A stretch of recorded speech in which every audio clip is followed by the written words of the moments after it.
Ջրի արտահոսքերով սովետական շենքա 15-րդ հարգում ենք, կոյուղուց ունենք պատվիրատուի նկարագրելով արտահոսքերը, տունը կապիտալ վերանորոգած է, կոյուղագիծը իր նկարագրելով մասամբ փոխած է, այսինքն այս լվացանի հատվածից պատի հետևը կենտրոնական ստայակն է, ինչքան ուսումնասիրեցի, իշտենք հարևանի մոտ է, երբ որ խոհանոցը օգտագործում են, հարևանի մոտ կա թումա, խոհանոցը գրեթե չեն օգտագործում, երբ փորձել են օգտագործել, կաթացել է, վերջ անգամ հունվարին են օգտագործել։ Հունվարին հարևանի մոտ հոսացել է այս հատվածներից, այսինքն զուգանի կողմ։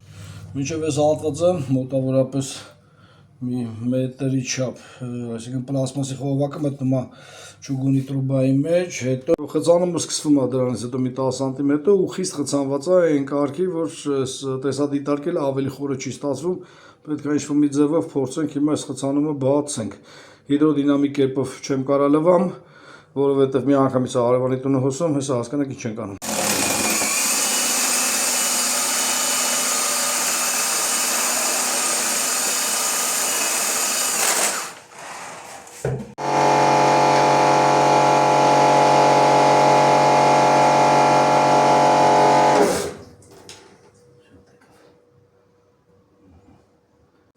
Սա մեր այդ պրոբլեմատիկ հանգույցները, այսինքն որտեղ որ պլաստմասն ու ճուգունի իրար միած է, ստեղից արդեն խցանում էր խիստ,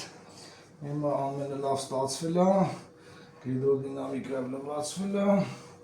ու մինչև ստայակ ամենը մաքուր է։ Խցանումը բացելուց հետո հայտնաբերվավ ճակ, այսինքն խոհանոցի այս հատվածում ստիպված է լինելու այս դարակները քանդի, այսինքն պատը բացի, որպեսզի ստայակից արդեն արտաքին մոնտաժով բերի հասնի խոհանոց։ Այդպես լավ չեղավ, եթե ոնց որ ասած ստացվի, որ այս ստայակին ընդհանուր ձեռք չտրվի, որովհետև արդեն ստիպված է լինելու ամբողջ շորովին փոխի։ Հուսանք, որ այնտեղ բացելով մենակ այդ բուգը կրեստավինի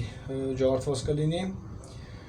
այդքանով կավարտվի, հակառակ դեպքում ստիպված է լինելու ամբողջ մոնտաժը փոխի։